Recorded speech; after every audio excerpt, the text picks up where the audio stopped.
All right, now in a few hours from now, the people in Turkey will be voting for their next president. And Recep Tayyip Erdogan, who's dominated the Turkish politics for 2 long decades, at this moment appears to be trailing in the opinion polls.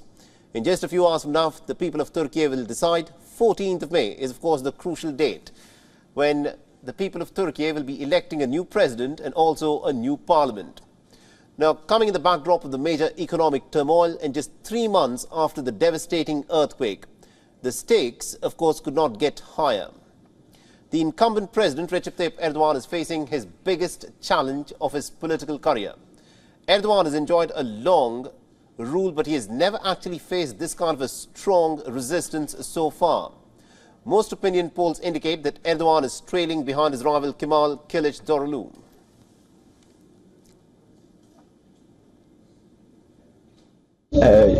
Türkiye'nin kolonlarında ciddi bir tahribat var.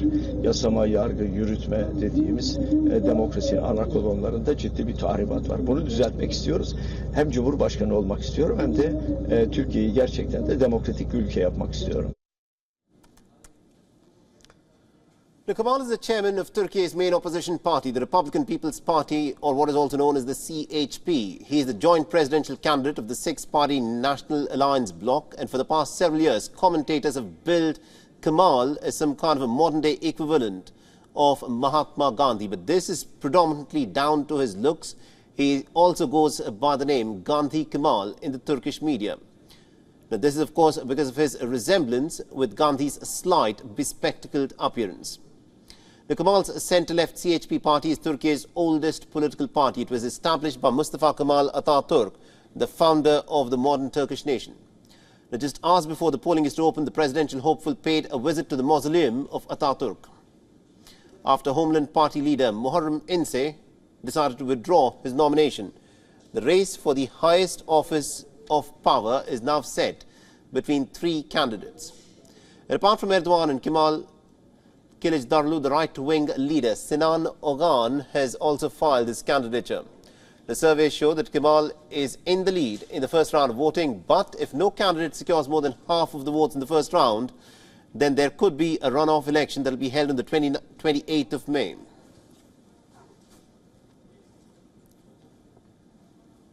All right, so this, of course, is the situation in Turkey at this moment. In a few hours' time from now, the polling stations will, of course, open, and the people of Turkey will elect their next president and also their next parliament. And the 2 men that you're looking at on your screens are the front runners for the presidential position in Turkey. Recep Tayyip Erdogan has, of course, dominated Turkish politics for well over 2 decades now. He's been almost unchallenged, despite the fact that there was an attempt at a coup back in 2016.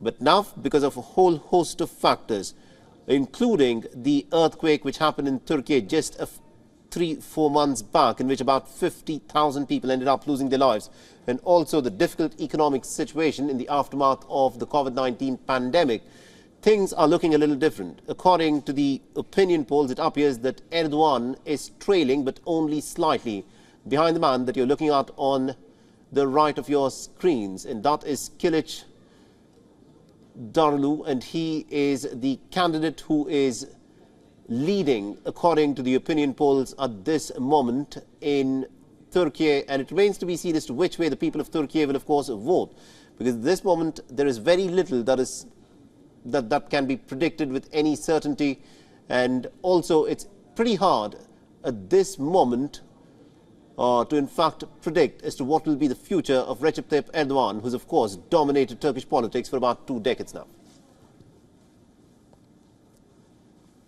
And to give us more perspective in terms of what's, of course, likely to happen in the polls when they open early tomorrow morning, we are joined from Izmir in Turkey, Lara Villalon, who's joining us on this broadcast. Now, Lara, thank you very much indeed for joining us here on WION. The question that a lot of people want to know who are watching these elections from outside of Turkey is this.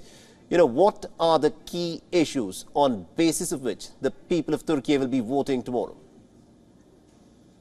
Hello, so tomorrow it's a very big and historical event in Turkey because around 60 million citizens will decide tomorrow if they continue relying on the current president, Recep Tayyip Erdogan, who has been 20 years in power, or as you mentioned previously, they will get the opportunity to Kemal Kilicdaroglu, one leader that is backed by a coalition of 6 parties.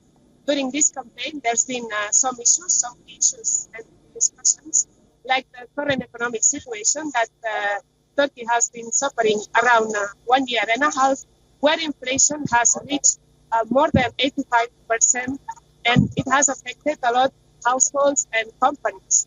On the other hand, also, Turkey has been affected by the effects of the terrible earthquake that happened in the last February, and still not only about the reconstruction, but also about the thousands of people that have been left houseless, that have moved to other provinces of the country, and that will also have a voice that they will cast their vote tomorrow. Absolutely indeed, Laura. Thank you very much indeed for joining us from Izmir in Turkey and getting us all those details there. WION is now available in your country. Download the app now and get all the news on the move.